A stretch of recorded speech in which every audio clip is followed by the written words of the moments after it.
Hi. Okay, well, with that introduction, I really don't know what to say next. So, I'm Margaret, and my husband and I started Caviar and Bananas, and I'm here to tell you my story of how I ended up in this crazy food business. So 6 minutes, 40 seconds, let's do it. All right.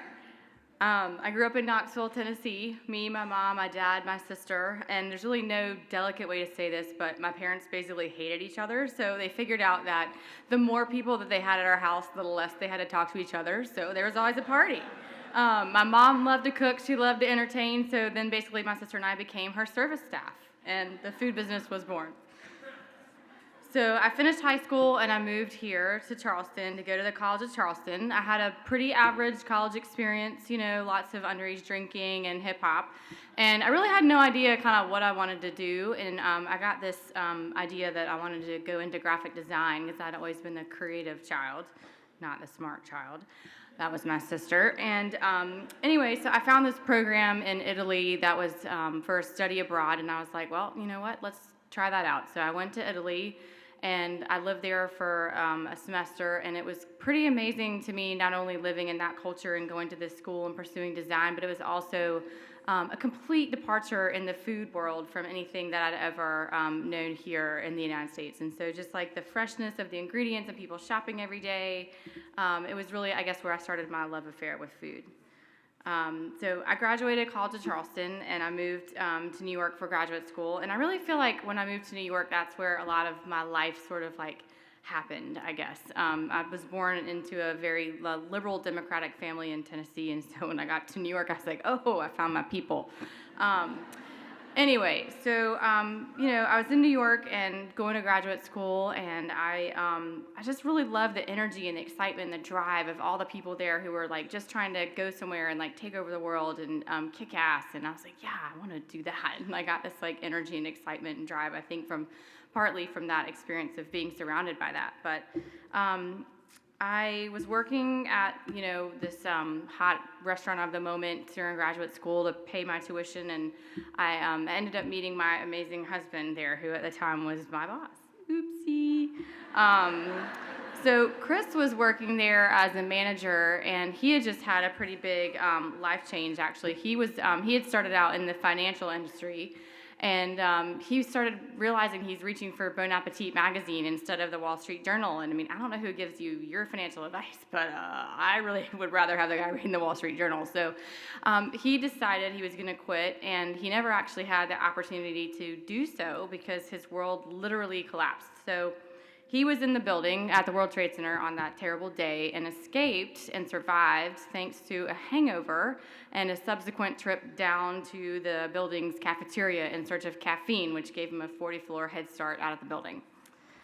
So with a fresh perspective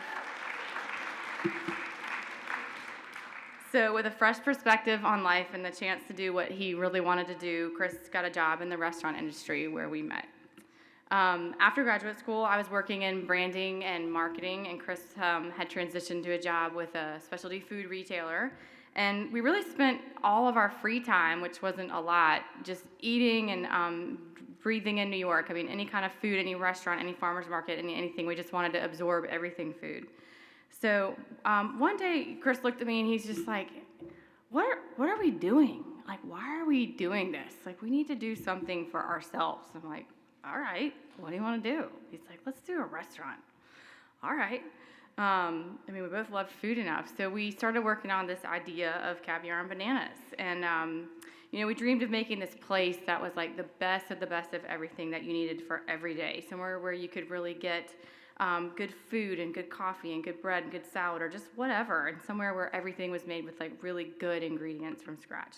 And so we took all the equity out of our apartment and went to a bank with our business plan, and somebody said yes, so we moved to Charleston.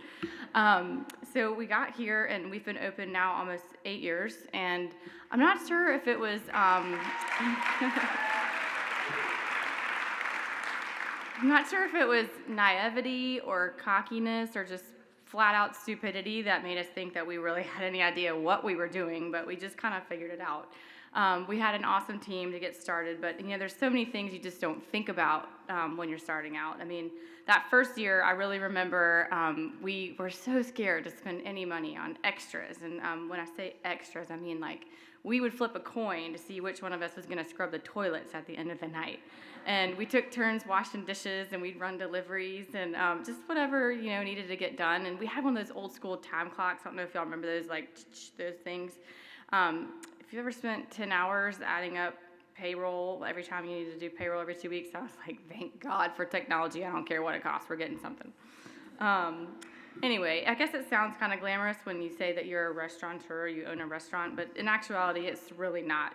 There's funny stuff that happens every day in restaurants, and I'm pretty sure that things like that just don't happen in other industries. I mean, I'm pretty sure that none of the things that I can recall right now ever would have happened in my corporate life. But, well, here's an example. So a couple days ago, we had a delivery driver who came in, and he went out for a delivery, and he came back, and then he went out again, and then we're like, hey, it's been like an hour. Haven't you seen him? Where did he go?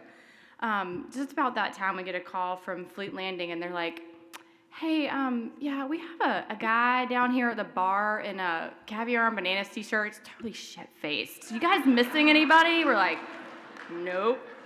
Like 30 minutes later, a Charleston Police Department calls, and they're like, hey, yeah, I just want to let y'all know we just arrested a guy in a caviar and bananas t-shirt for trying to board the cruise ship without a ticket.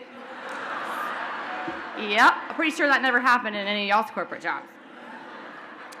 Anyways, there's good times, there's really tough times, and it's a 24-hour-a-day job, but I guess really in the end, we get up and we do it every single day because we love what we do, because we believe in food, and we believe in people, and we believe that everybody should have access to all that and have a chance. But it's also a pretty cool feeling sometimes to step back and realize that like you've actually created something. At least we think we have.